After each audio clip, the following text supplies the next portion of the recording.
Many engineers, especially in the beginning of their career, overlook how many rebars you can place in a concrete beam. And as a result, once the concrete beam is poured, you see honeycombing in the concrete beam. Not this type of honeycombing, this type of honeycombing. In my previous video, I fell into a mistake because the problem did not state a parameter, and for an 8-inch wide concrete beam, I said you could put 3 number 6 rebars, but in reality, you should really just put 2, and I'll explain why. Let's go.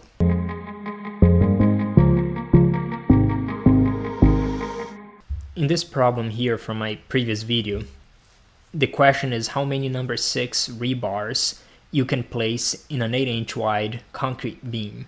And you know the stirrups are number 3. The clear cover we figured out to be 1.5 inches. We know the diameter of the rebar. We knew that the minimum spacing was 1 inch. So we could place as many rebars as possible here as long as the spacing between the rebars was not less than 1 inch. The one piece of information that the problem does not state, but you can actually find in ACI, is the bend radius. Because when you bend this stirrup, you cannot place the rebar as close to the inside face of the stirrup. If you do that, the rebar is going to be raised a little bit because it's going to climb up this radius. So to avoid that and keep the rebar at the same elevation, essentially at the same height, and have your full moment capacity, we should be placing the rebar at the beginning of the bent radius, which if I draw this again here, you can see that this parameter R here is where that stirrup curves. Where can we find this R, this dimension, so that we can start placing our rebars from here and not make them climb up this radius? If we go to ACI table 25.3.2, we see that this R dimension is given to us as a diameter, as this bend diameter on the inside here. So our radius, essentially the distance from where that bend starts and finishes at the face of the stirrup, is R, which would be half of this dimension. For number 3s and number 4s and number 5 stirrups, when you bend them 90 degrees, which would be our case in a beam, it would be 2 times the stirrup diameter. In our case, that would be 3/4 of an inch. Our formula will change slightly now, because if we try to do 2 bars, now we have the width of the beam minus 2 times the clear cover, the diameter of the stirrup, because you have that on both sides, and also R, which you have on both sides. So I added those guys up, and then minus, we have half of a rebar diameter on one side and half of a rebar diameter on the other side. So this would be our clear space.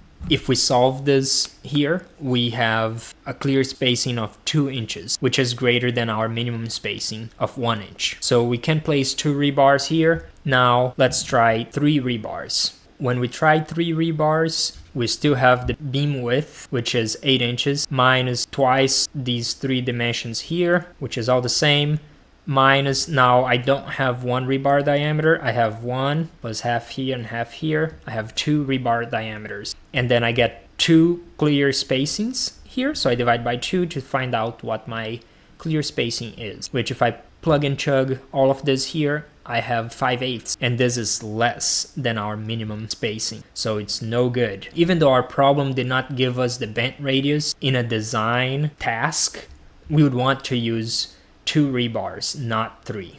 So the answer would be A, not B. If you remember my previous video, I had this general formula for the clear spacing between rebars so that you could easily calculate this, whether you're designing something or doing a PE example problem. Now I updated this formula a little bit. Even if the problem doesn't state it, you should still consider the bent radius so that you don't put too many rebars in a concrete beam. I updated this formula for the minimum clear spacing that you can have between rebars, but also for the maximum number of rebars that you can have in a concrete beam if you use the minimum spacing, which in this case S clear would be equal to 1 inch. And you just always round down N sub B max, which would be the number of rebars. This is a handy formula because you can just build a quick Excel template and always make sure that you don't have too many rebars in your concrete beam.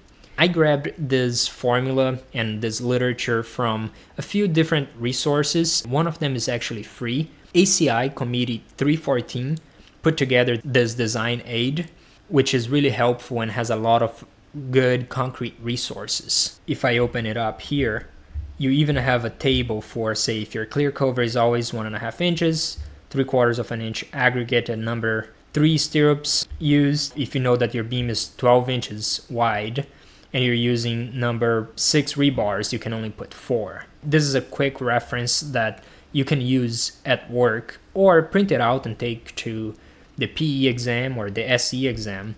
And then this formula here is the same formula that I wrote in my example problem. I'm going to leave a link in the description below so that you can download this resource and also a design handbook for ACI 318.14 or ACI 318.19. And those two handbooks, they are basically design guides that really help you work out some real life problems and have a lot more guidance and examples as you're going through your studying.